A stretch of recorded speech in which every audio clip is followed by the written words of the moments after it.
Amen, amen.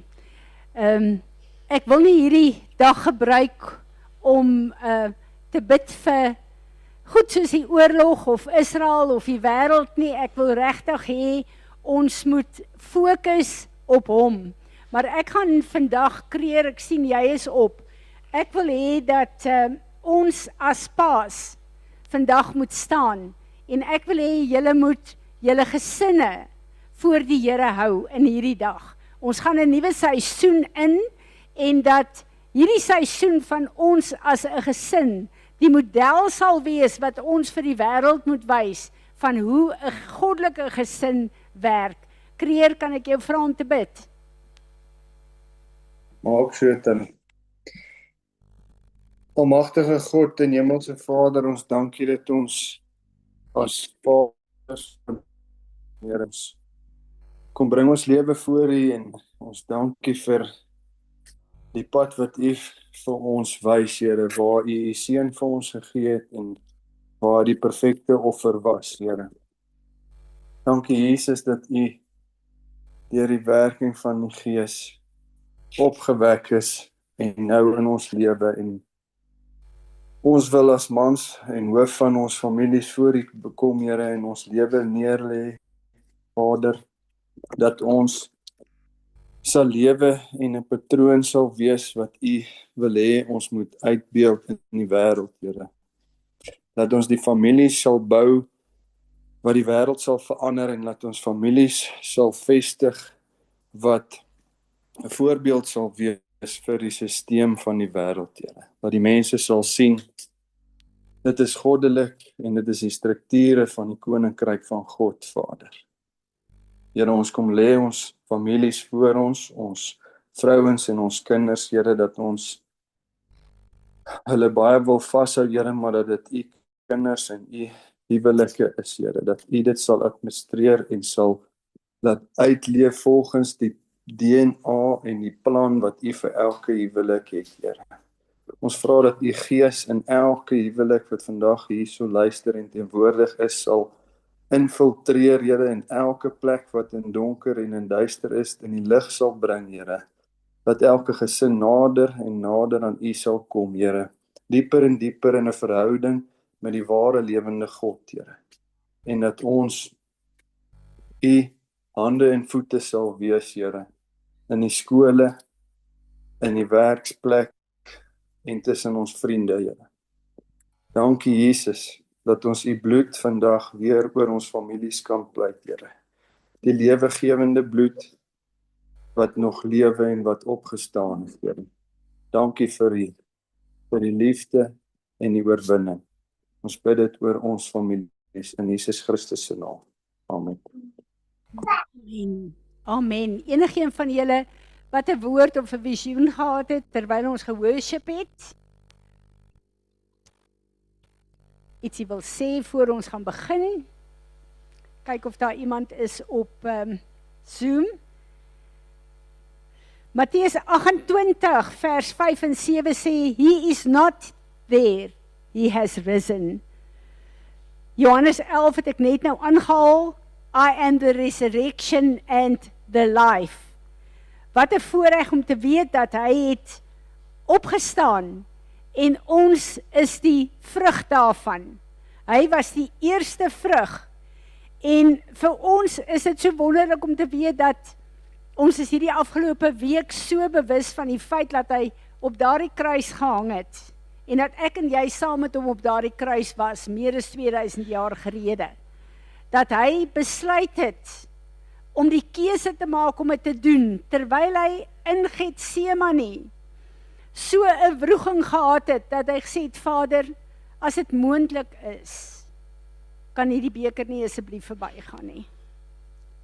Maar hy het gekies en gesê, ek sal hierdie beker drink. So ons weet daardeur, dit was nie vir hom maklik gewees nie, dit was vir hom as 'n mens 'n groot uitdaging gewees. Maar hy het gegaan, hy het die dood en die doderyk oorwin, en hy het 'n aankondiging gemaak, dat dood sy angel verloor het. Ons as kinders van God, kan nooit weer deur dood aangeraak word nie. Wat 'n voorreg, wat 'n vreugde. Ek wil vir ons 'n kort stukkie lees oor wat is die krag van 'n eerste vrug? Omdat hy ons eerste vrug is daar 'n waarborg dat as ons hom aanneem, ons net soos hy kan lyk, hier op aarde reeds. Nie net in die ewigheid nie. The power of the first fruit is a biblical principle representing the consecration of the first, the best portion of income or harvest to God, acknowledging Him as the source of all blessings. It acts as a foundation that sanctifies the remaining portion, ignites divine blessing and secures protection. Is dit nie wonderlik nie, julle? Omdat daar 'n eerste vrug is, omdat hy die eerste vrug is dit 'n fisiese model van hoe die res van die vrug kan lyk. Dis vir my so 'n waarborg wat ek en jy het in Jesus Christus om te weet dat ek en jy hoef nie te wonder hoe ons moet lyk of wat moet ons gaan gebeur nie. Ons is vasgemaak in Jesus Christus, die eerste vrug van God. Wat 'n voorreg is dit net nie. Daarom kom die skrif in Efesiërs 1 vers 14 en sê, the Spirit is the guarantee of our inheritance, the first fruit, the pledge, the foretaste, the down payment of our heritage. Is dit nie wonderlik nie? Hy is letterlik die deposito, die eerste betaling wat daar is, om die res daarvan te verseker. In anticipation of its full redemption and our acquiring complete possession of it to the praise of His glory. When you put God first in obeying His principles and following His divine established patterns, your life becomes aligned with His plan and purpose. But all too often we get thrown off by the worry and clutter of life. You see, when we step out of God's perfect plan, we get off balance. And when you are off balance spiritually, it spills over in your every area of your life. Nothing seems to fit and you don't feel whole. Your emotions, your relationships, your finances, your health can suffer.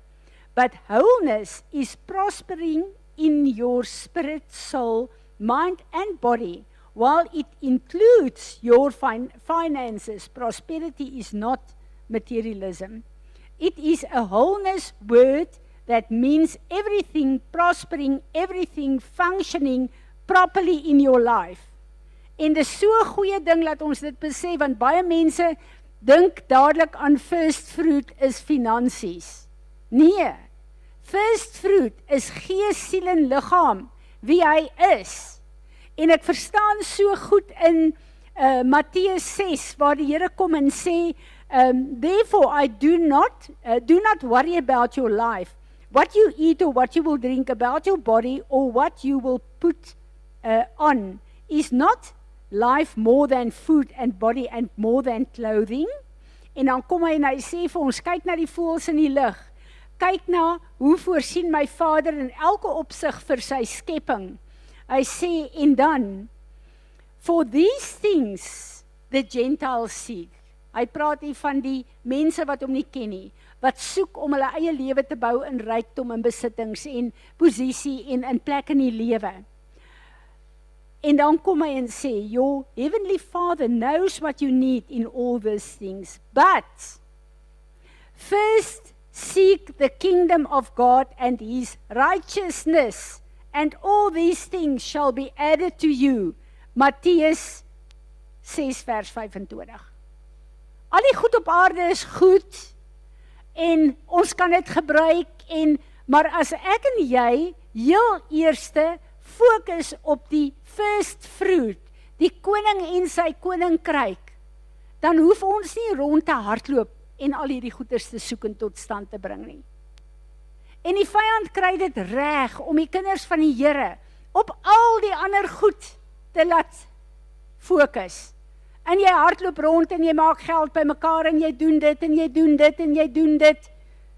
En die belangrikste wat die woord sê, jy kan al daai goed los in jou tyd wat jy baie keer mors los. as jy eers op die eerste vrug, op Jesus en die koninkryk fokus, dan gaan jy al hierdie goeders kry.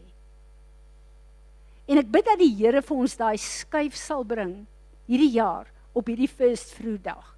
Laat ons fokus al hoe meer en meer op hom sal wees. Ek wil gaan na 'n droom wat Rudolf gehad het.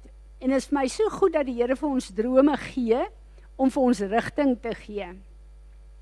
Nou in die eerste plek wil ek sê, van die begin van hierdie jaar af, die goed wat die Here begin doen en sê het vir ons, as ek gaan sit en voorberei, dan sit of die Here die goed so absoluut in 'n lyn voor my plaas, en vir my sê, pas op in die strik te raak, om Sondag vir Sondag 'n aparte boodskap te gee.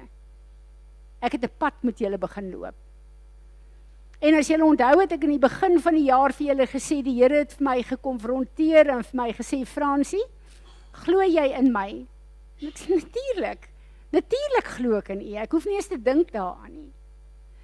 En hy vra, glo jy my? En ek dink, die twee gaan saam, en die Here sê, maar as jy my glo, gaan jy alles doen, wat ek vir jou sê in my woord. En ek besef, hier is 'n sleutel. En die Here begin my te fokus op sleutels wat hy vir ons gee, en hy sê, al hierdie goed wat hy vir ons gee, is sleutels.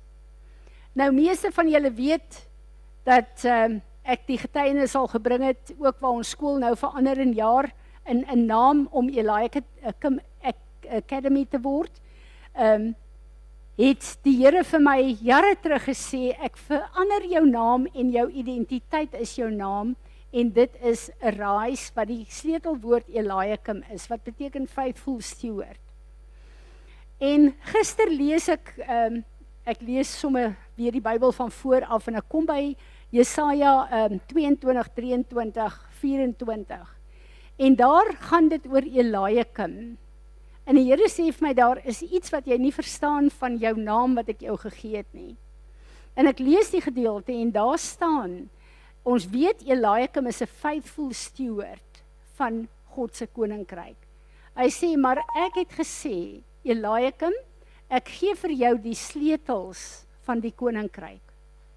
En wat jy toesluit op aarde, sal toegesluit word op aarde, en wat jy oopsluit op aarde, soos in die hemel sal oopgesluit word hier. En ek besef dat 'n gedeelte van dit het ek nie verstaan nie, en ek het vanoggend terwyl ons intersessie gehad het ook, en die Here weer eens uitkom en dit bevestig vir my, en daar's sleutels wat vir ons gegee word. Toe besef ek, maar daar's sekere goed wat ons moet toesluit, en sekere goed wat ons moet oopsluit in hierdie jaar. En dis hoekom ons as 'n gemeente, as die Here ons lei om vergifnis te vra, dan doen ons dit. Want ons wil vorentoe gaan, ons wil groei. Maar as julle onthou, na dit het die Here gekom en hy het met ons begin praat oor tyd. En hy het lank stil gestaan by tyd. En hy het vir ons 'n woord gegee en vir ons gesê, dat hierdie seisoen, en ek weet dit is Pessach, want die feeste is gewoonlik die aktivering van seisoene, het hy gesê, elkeen van julle, maar ook hierdie gemeente, het 'n appointed time, en ons het baie daaroor gepraat. Dis 'n tyd wat ek vir julle beplan het, waar ek goed wil aktiveer in julle lewe, waar goed moet begin in julle lewe, wat in my plan is. En toe het ons nog goed gehad, waar ons letterlik belei het oor the fall times, en gedeel het daarmee, en toe kom Rudolf met die woord van tydbesturing, wat baie goed was. En ek kyk na al hierdie verskillende gebeurtenisse wat die Here vir ons gegee het, en ek besef dit is lyn op lyn op lyn op lyn. Dis 'n pad, dis 'n prentjie wat die Here met ons stap. En ek sit en ek dink in hierdie tyd oor wat is hierdie naweek? Ons het al soveel lering gehad oor die kruisiging, oor die dood, oor die opstanding.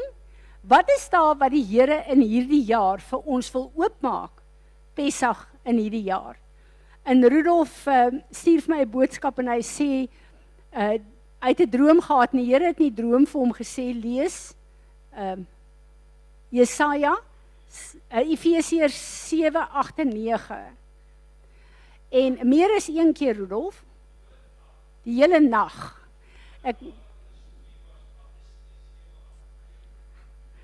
Nou ja, wanneer die Here met jou stoei, dan weet jy, dis 'n baie belangrike ding die.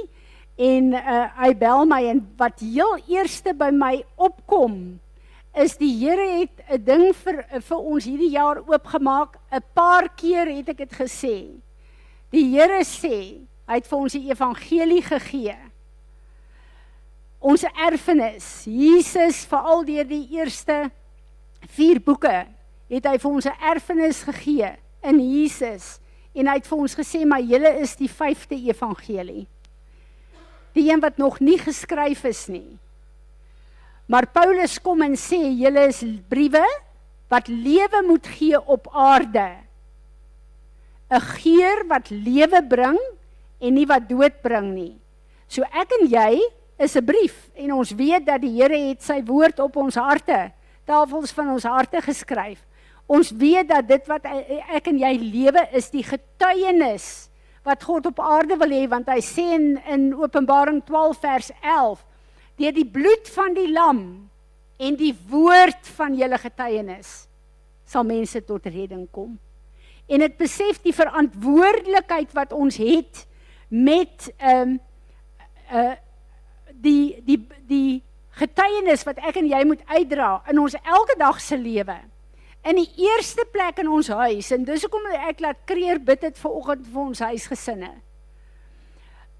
Mense kan kom na my familie toe en sê, "Sjoe, Johan kan sê, ek het eintlik 'n oulike ma, ek het 'n wonderlike ma."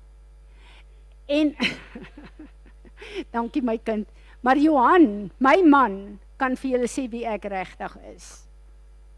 Hy kan 'n getuienis gee van wie ek regtig is. My optrede in my huis, daai plek waar daar geen masker op is nie, waar jy net eenvoudig is wie jy is.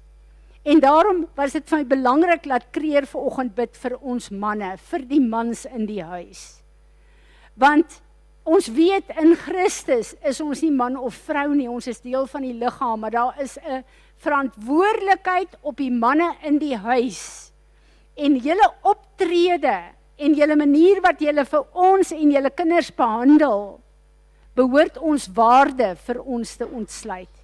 So ek bid dat die Here in hierdie tyd regtig vir ons sal bewus maak van die feit dat hy ons geroep het om 'n boek te wees vir die wêreld wat uniek is vir elke plek waar ek en jy gelees word. In die eerste plek in ons huise, dan in ons werke, in ons gemeenskappe, soos wat ons weier gaan. Maar ek gaan kyk na die boek van Efesiërs, en ek besef 'n baie belangrike ding. Efesiërs 1 vers 3, hoofstuk 1 tot 3, en ons gaan volgende week 'n bietjie daaroor praat, ons gaan bietjie stil staan by hierdie boek Efesiërs. Gaan oor wie ek en jy is. Die kruis is afgehandel, die opstanding is afgehandel. Hier kom hy, en hy kom ontsluit vir ons alles van wat Jesus afgehandel het, en wat ons behoort te wees. En ek wil die gebede wat Paulus gebid het vir ons, wil ek lees, om dit 'n bietjie vir ons te demonstreer. Paulus, wat gebid het vir die boek van Efesiërs, maar hy bid vandag vir ons ook. For this reason, because I have heard of your faith in the Lord Jesus, and your love towards all the saints, the people of God, I do not cease to give thanks for you, making mention of you in my prayers. For I always pray to God, our Lord Jesus Christ, the Father of glory, that he may grant you a spirit of wisdom and revelation, of insight into the mysteries and the secrets in the deep and intimate knowledge of him. Wow, wat 'n gebed om te bid. Paulus bid dit tot vandag toe, en daardie gebed antwoord God nog steeds vandag in my en jou, as ons align hiermee. Al die wysheid van God wat ek en jy op aarde nodig het. Al daai diep geheimenisse van God wat in tyd oopgesluit word, wil hy oopsluit in hierdie tyd in ons lewe. Die intieme wete van wie hy is, ontsluit in my en in jou. Wat 'n wonderlike wete dat Paulus se gebed is buite tyd. Hierdie gebed word nog steeds deur Vader God geantwoord in my en in jou lewe. En dis wat binne in ons is. Dis waar ons toegang tot het. By having the eyes of your heart flooded with light, so that you can know and understand the hope to which he has called you, and how rich is his glorious inheritance in you. The set apart one. Ek was so aangeraak toe Heilige Gees vir my sê, stop hierdie lied. Hier is iemand wat moet weet dat my genade is genoeg en het toegemaak. Alles van die verlede, alles van vandag en alles van die toekoms. Dis daar vir jou. En hier kom hy en hy sê hierdie diep rykdom. Ons het dit klaar geërf. Dis 'n inheritance. Jesus het gesterf en hy het opgestaan. Hy lewe in my en jou. Maar 'n erfenis beteken dis iets wat ek en jy het, wat ons lewe behoort te verbeter en te behoort te verryk. Dit moet ons lewe aanraak. Ons kan nie hierdie ryk erfenis, hierdie wonderwerk wat in my en jou is deur die Heilige Gees, ons kan nie langer dit ignoreer nie. Ons kan nie langer sonder om dit toe te pas in ons lewe te lewe nie. Want hier's 'n wêreld hier buite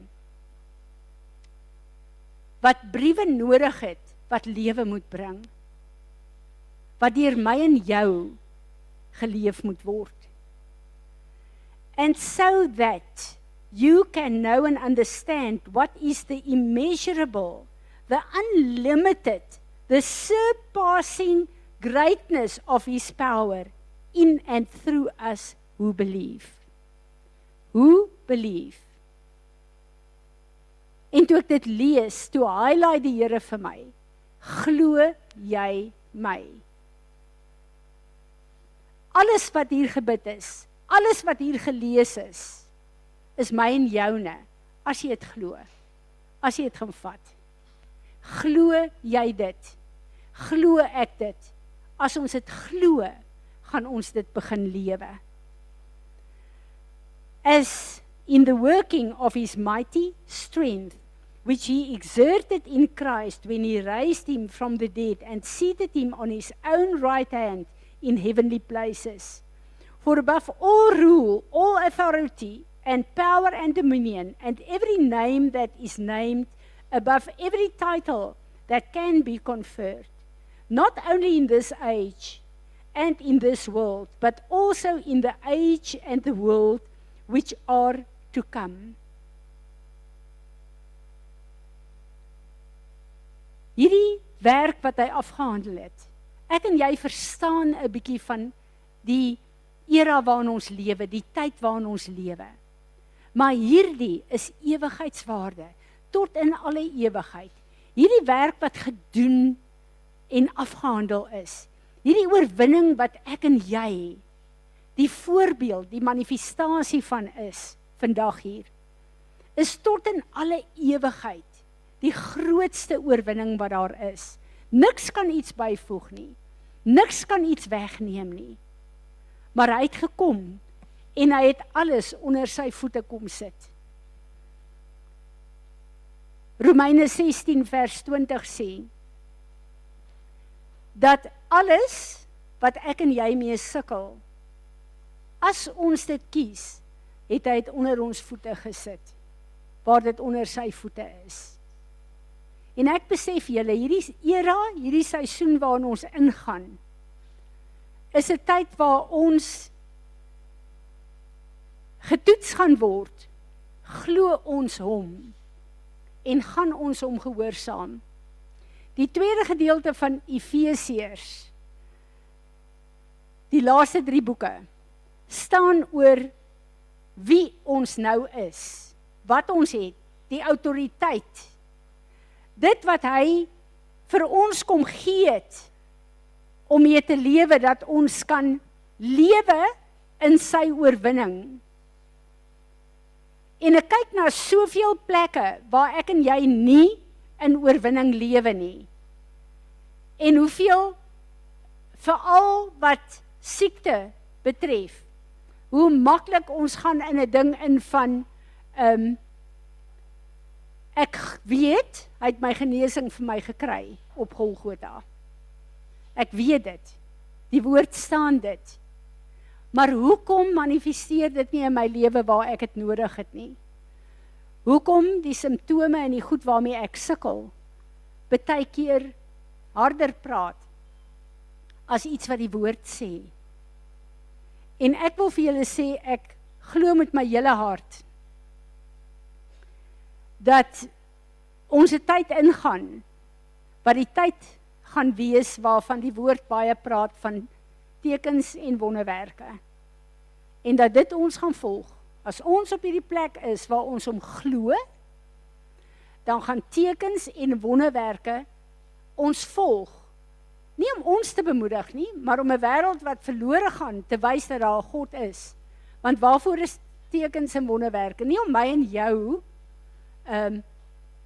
te oortuig van wie hy is nie, maar om vir 'n wêreld te wys, hoe lyk die kinders van God se lewe, en wat is die uitvloei van die kinders van God se lewe? Ek kyk na Jesus wat gekom het, en die volle prys betaal het. En ons sê, ons glo in hom, en ons glo hom. Nou, hy het vir die disippels gesê, dat hy gaan sterf, en hy gaan opstaan, maar hy gaan opvaar na sy Vader toe.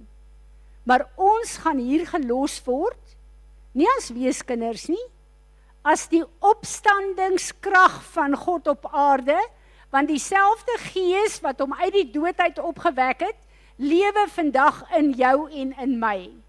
Dis die opstandingskrag. En dan kom hy en hy sê hierdie belangrike ding,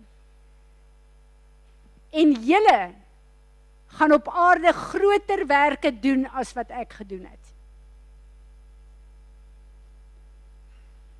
Wie van julle het al iemand uit die dood uit opgerig? Kom ons stop net daar. Hierdie is die era en die tyd wat die Here oopmaak. Hy is besig om reg van die begin van hierdie Gregorian jaar af 'n pad met ons te stap. En ek glo hierdie gaan 'n jaar wees wat gekenmerk gaan word deur sy krag en sy teenwoordigheid in en deur ons lewe. En dat die wonderwerke en tekens, soos hy opgelig word, mense na hom toe sal trek. Die woord sê, lig Jesus op en hy sal die nasies na hom toe trek. En ek vertrou hierdie jaar, hierdie Pesach, dat dit 'n tyd is, die graf is leeg, hy het opgestaan, die opstandingskrag is in jou en my. Waarvoor? Dat dit gesien sal word en dat hy die eer sal kry wat hom toekom. Amen. Enigeen wat 'n skrif of 'n woord hierby wil voeg.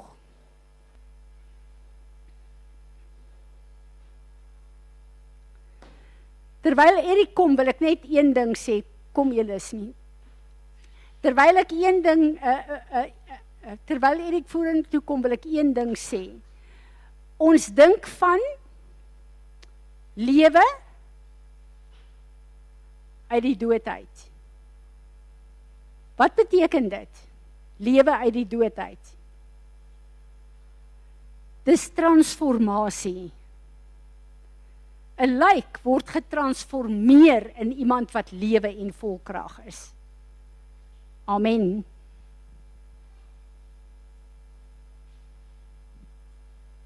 Toe Tannie Fransie nou genoem het van glo jy dit en glo ons dit.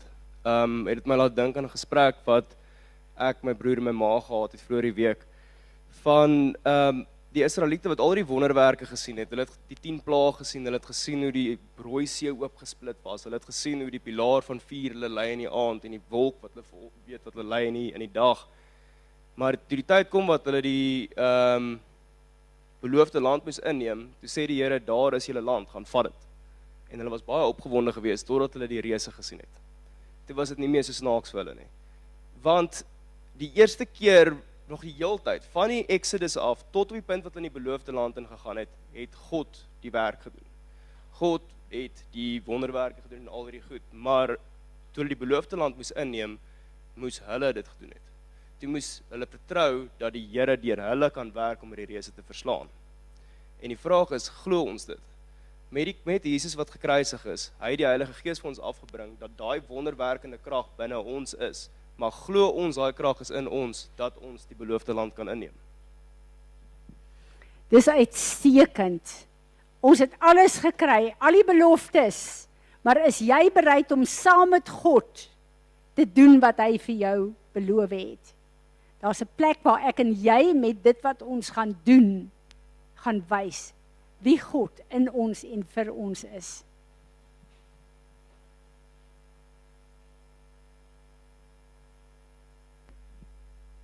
Goeiemôre, ek las by met Erik se glo jy dit en ook met wysheid waarvan Tannie Fransie gepraat het. Dankie liefie. To the knowledge of the mystery of God, both to the Father and of Christ, in whom are hidden all the treasures of wisdom and knowledge. Okay, daai is maklik om te glo. Glo jy dit? All the treasures of wisdom and knowledge is hidden in Christ. Maar nou sê hy ook, if any of you lacks wisdom, you should ask God who gives generously to all without finding fault, and it will be given to you. But when you ask, you must believe and not doubt, because the one who doubts is like a wave of the sea, blown and tossed by the wind. That person should not expect to receive anything from the Lord. Such a person is double-minded and unstable in all they do. So weer eens, glo ons, en ons mag vir wysheid vra, want hy gee generously, sonder om fout te vind by ons. En dan in Proverbs 24 verse 3-4, by wisdom a house is built. Ons is huise. En ons word gebou deur wysheid. Die enigste wysheid wat ons kan kry is in Abba. And through understanding it is established. Through knowledge its rooms are filled with rare and beautiful treasures. En dis net weer daai treasures van wysheid wat in God is. Amen. Iemand op Zoom, Natasha? Daar is hy.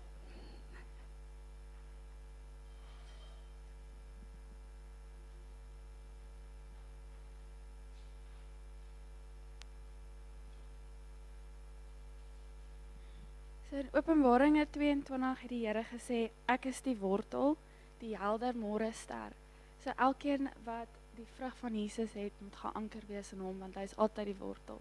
Hy sê ook, kom elkeen wat dit hoor, moet kom. Elkeen wat dors het en wat smag na die lewende water, moet na hom toe kom. En hy kom weer, hy kom nou. Dis wat hy sê aan die einde van die Bybel. Amen. Wat 'n wonderlike manier om die woord mee af te sluit in Openbaring. Dan die Fransie, ek wil net weer die skrif deel wat ons mee begin het, wat vroeër die week vir ons gegee is. Blessed, happy and favored by God are those who hear the word of God and put it into practice. Amen. Amen. Nou as ons vandag die verbondsmaal gaan vier, dan vier ons dit met 'n vars openbaring van hy het opgestaan. Ruben sê hy het probeer om vir ons matsels te kry, maar die hele rak by Spar is leeg, so ons gaan maar gelukkig het hierdie krekkertjies ook merkies aan wat simbolies is, maar kom ons doen die verbondsmaal.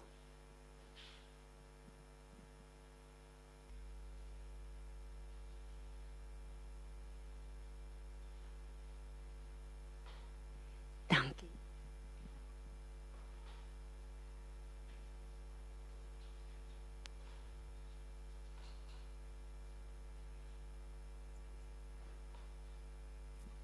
Goeiemôre almal, ek is Lizaan vir die wat nie my naam ken nie.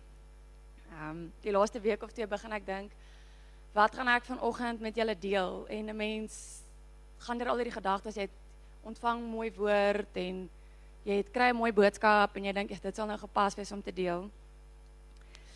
En so ruk gelede praat ek met iemand en hy deel met my dat ons almal het getuienisse. En as ons nie getuienisse nodig gehad het nie, sou geloof nie nodig gewees het nie. En wat 'n voorreg is dit om vandag om op First Fruits die getuienis van Jesus se lewe, sy kruisiging en sy opstanding te kan vier. Nou Erik laasweek ook gedeel het oor Jesaja 6 waar die serafim vir mekaar sê heilig, heilig is die Here God Almagtig. Deel hulle getuienisse met mekaar. En ek het nooit so daaraan gedink nie. Hulle getuig aan mekaar, alles tot eer en verheerliking van sy naam. Die woord van God beklemtoon dat die deel van getuienisse 'n fundamentele geestelike praktyk is wat van verskeie dimensies. Jesus het in Markus 5 uitdruklik vir die man wat genees is beveel om huis toe te gaan en aan sy familie te gaan vertel vir wat die Here vir hom gedoen het. Net so in Lukas 8 vers 39 sê Yeshua vir die man waaruit die bose geeste gejaag is om huis toe te gaan en alles te vertel wat God gedoen het. En die persoon het toe deur die hele stad dit verkondig. Die psalms beklemtoon herhaaldelik hierdie verantwoordelikheid. Psalm 66 vers 16. Kom luister alle dienaars van God, ek wil vertel wat die Here vir my kom doen het. Dawid nooi almal uit wat God vrees om te luister en te vertel wat God vir sy siel gedoen het. Psalm 105 vers 1. Loof die Here, roep sy naam aan, maak sy dade bekend onder die volke.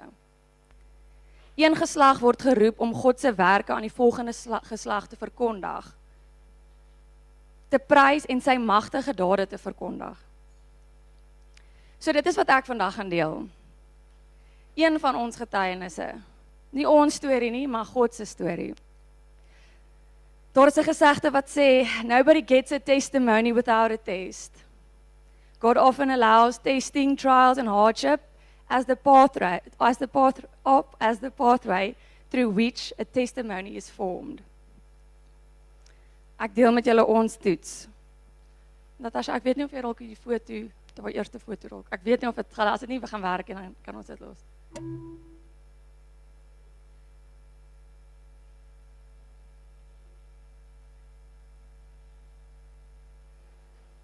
Er het net een foto deurgegaan. Nie daai een nie, daai kan ons laaste speel.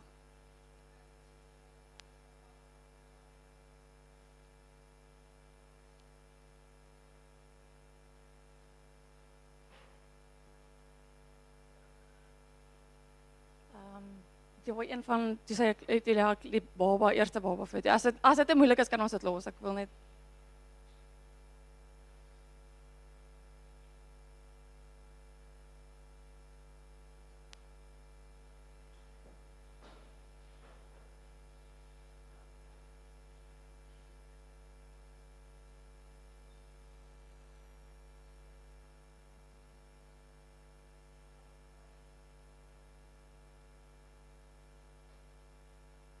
ja, ons kan maar. Ek het so 'n paar foto's gedeel, maar ons kan hierheen kan bly. 23 November 2022 word ek en SP vir die eerste keer ouers. Ek het 'n baie gesonde swangerskap gehad, voltermyn swangerskap. Elias die oggend gebore. Alles het goed gegaan. Perfek en gesond. Ek en SP is diep verlief op hierdie klein dogtertjie wat die Vader aan ons toe vertrou het. Ek dink ek het daai dag vir die eerste keer 'n fraksie van die Vader se liefde beleef. en onvoorwaardelike liefde het nuwe betekenis gekry. Na 3 dae in die hospitaal word ons ontslaan en gaan huis toe. Almal is gesond en wel en ons leef die newborn bubble waarvan almal praat uit. Die oggend van die 2 Desember skrik ek wakker. Soos julle weet, ek slaap maar min aan die begin van ouerskap. Mens word wakker vir elke kreentjie en steentjie. En ek besef toe Elia die oggend, 2 uur laas die oggend aan my gedrink, ek skrik 6:30 wakker. Ons is natuurlik albei nuwe ouers en ons is nie bekend met enige rooi vlae as dit kom by jou kind se gesondheid nie. Want hoekom sal ons kind nou siek wees? Soos ons almal weet, is newborns baie meeste van die tyd pap en slaap 90% van die tyd. Elia weier om te drink en ek begin in my gees iets aanvoel en dit sit nie lekker met my nie. Die Heilige Gees lei vir SP om haar koers te neem. Iets wat ek glad eers aan sou dink nie. Ons skarrel, ons soek die koorsmeter, sit die batterye in, hier vat Elia se koors, ons 9 dae oue baba uit 'n koors van 40 grade.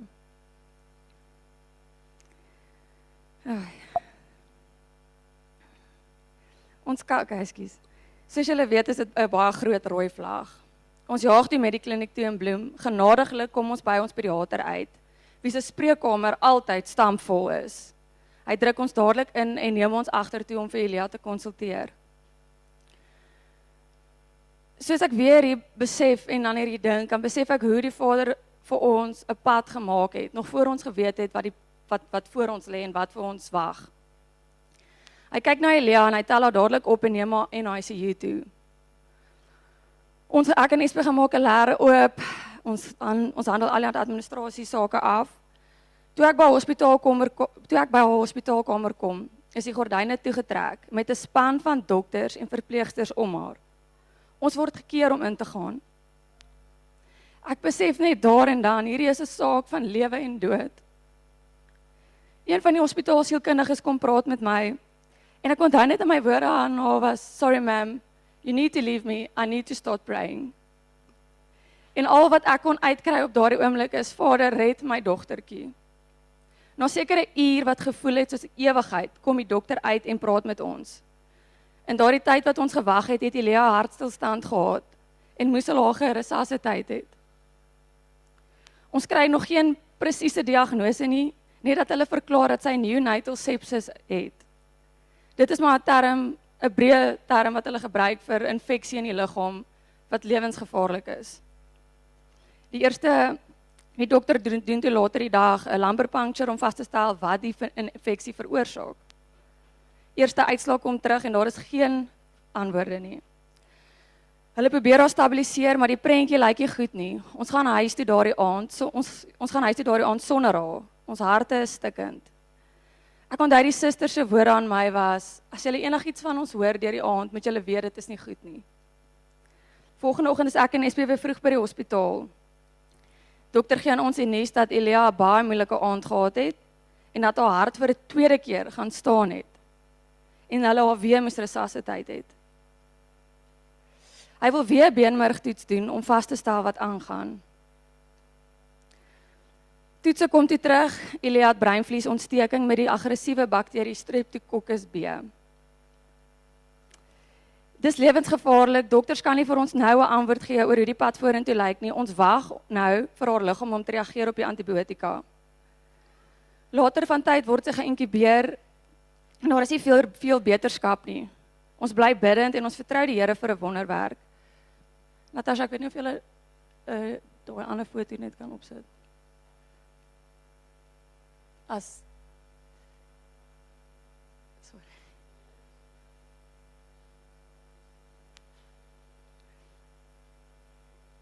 Nee. Een met die ventilator op.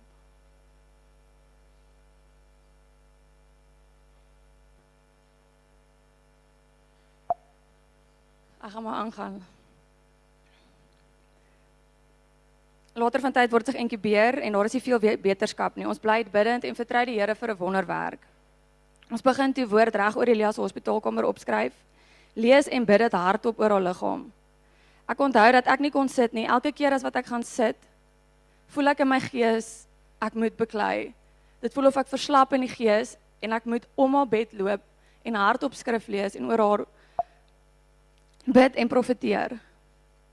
The same power that rose Jesus from the dead lives in Elia, is die woord wat ek gereeld oor haar gebid en verklaar het. Waar Romeine 8 vers 11 sê, if the spirit of him who raised Jesus from the dead dwells in you, he who raised Christ Jesus from the dead will also give life to your mortal body through his spirit who dwells in you. 2 weke is al verby. Elia se infeksiemerkers is effens af, maar nie van so aard dat hulle haar van die ventilator kon afhaal nie. Intussen tyd doen hulle EEG's op haar. Sy kry konvulsies, hulle dink sy het epilepsie en ons moet elke aanval net teenstaan. Aan die einde van week 3 word die ventilator afgehaal, prys die Here daarvoor. Oor sy vir so lank tyd bysvoering gekry het, moes sy van vooraf leer drink het. So net om dit in terme te sit, Elia was 9 dae oud en gewoonlik babas wat vir so lank geïnkubeer word, kan nie sukkel weer om normaal te drink en dis waar meeste van hulle agteruit gaan oor hulle het heeltemal daai reflekse verleer half. So dit was nogals 'n groot oorwinning. Oor sy vir so lank tyd, die Here voorsien en Elia begin elke dag drink en sterker drink en op haar eie drink. Week 4 in NICU. Infeksiemerkers is baie laag, basies opgeklaar en die antibiotika is amper op sy einde. Ons kon haar vir die eerste keer weer vashou en aan haar vat. Oor sy nou stabiel is dit tyd vir die laaste toets. Elia moet vir 'n MRI gaan om vas te stel of daar enige breinskade is. Ons vertrou die Here vir 'n skoon breinscan.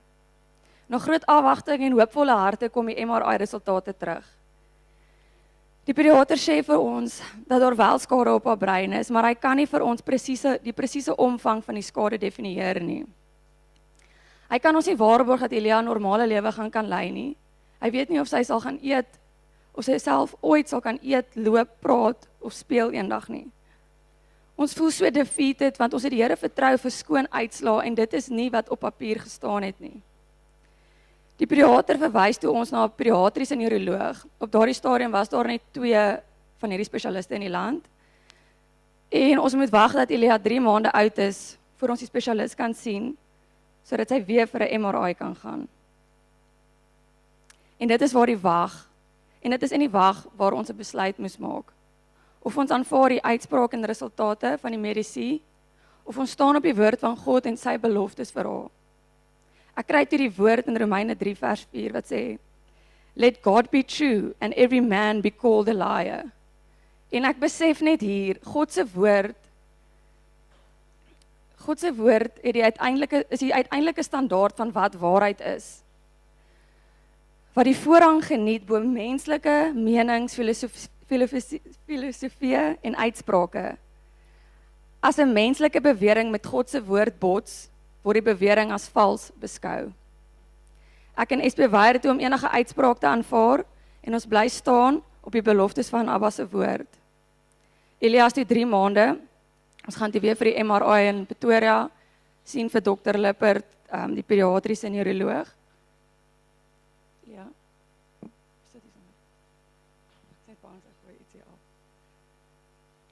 Ons was bang, ons het gevrees. Ons moes konstant elke liewe gedagte wat in ons koppe opkom, veg en onder die autoriteit van die Here bring. Die vyand het so by ons kom steel en wou so negativiteit in ons lewens implant. Ons sien toe die neuroloog en hy bevestig weer die skade op haar frontale lobbe. Ek wens ek kan vandag vir julle die MRI wys. So ons frontale lobbe is nou natuurlik hier voor en as jy op Elias se MRI kyk, is dit weg. It's non-existent. Geen frontale lobbe nie. So as jy op 'n scan sal kyk, is dit half soos wit, grys, heeltemal. As jy na die hele brein kyk, dan is dit swart en dan moet swart wees. En daai areas wat skade gekry het die dokter het dit al verduidelik, dit is soos 'n sinkgat wat ingeval het. So sy het geen frontale lobbe nie. Okay, so die dokter bevestig toe haar frontale lobbe is non-existent. Dit wys basies haar frontale lobbe is weg. Ons is teleurgesteld en het natuurlik beter nuus verwag. En net daar praat die dokter en bevestig wat ons vir die laaste 3 maande bid. Sy woorde aan ons is, net die goeie Vader weet wat haar toekoms inhou. En so stuur die Here die regte dokters oor ons pad, wat vir ons net daai glimpse of hope weer gee. In daardie oomblik besef ek, dit is net die Heilige Gees wat deur hierdie dokter werk, so hy gee vir ons die hoop ten spyte, so ons Vader gee vir ons die hoop ten spyte van die omstandighede op daardie oomblik. Voor ons ry by die hospitaal, gaan ek gou in die apteek in om iets op te tel. En met al Elias se scans en resultate en verslae oor die laaste 3 maande in my hand in 'n groot koevert, vergeet ek al hierdie uitslae op die toonbank. Ek besef eers later van tyd, hierdie was alles godly ordained. Ek moes dit agterlos, want dit is en was nie die Vader se plan vir Elia nie. Filippense, ek kry die woord toe, Filippense 3 vers 14. Maar een ding, ek vergeet van die dinge wat agter is en strek my uit na wat voor is en jaag na die doel om die prys te verkry van die hoë roeping van God in Jesus Christus. En hier is ons vandag, soos julle kan sien, Elias, perfek, sy het niks teruggehou, dis 'n wonderwerk dat sy vandag hier kan staan, dokters staan, steeds in verwondering, oor hoe daai klein dogtertjie vandag 'n heeltemal 'n normale lewe kan lei. Ek is ewig dankbaar vir hierdie toetse wat ons moes deurstaan. Dit het soveel geestelike verdieping in my en Espe se lewe gebring. En ek sluit af met die 2 skrifte. Jakobus 1 vers 2. Consider it pure joy, my brothers and sisters, when you face trials of many kinds, because you know that the testing of your faith produces perseverance. Let perseverance finish its work so that you may be mature and complete, not lacking anything. En dan Openbaring 12 vers 11. And they conquered him by the blood of the Lamb and by the word of their testimony, for they loved not their lives even unto death. So ja, dit is ons getuienis. Dankie, Julia.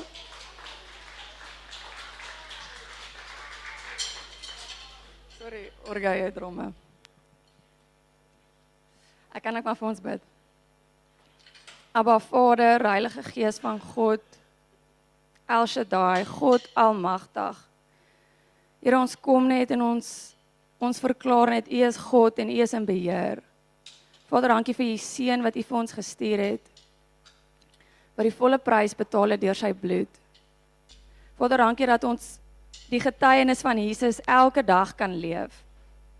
Sy kruisiging, sy dood en sy opstanding. Vader, dankie dat ons oor elke persoon wat hier sit, sy lewens kan verklaar, Here, that the same power that rose Jesus from the dead lives in you.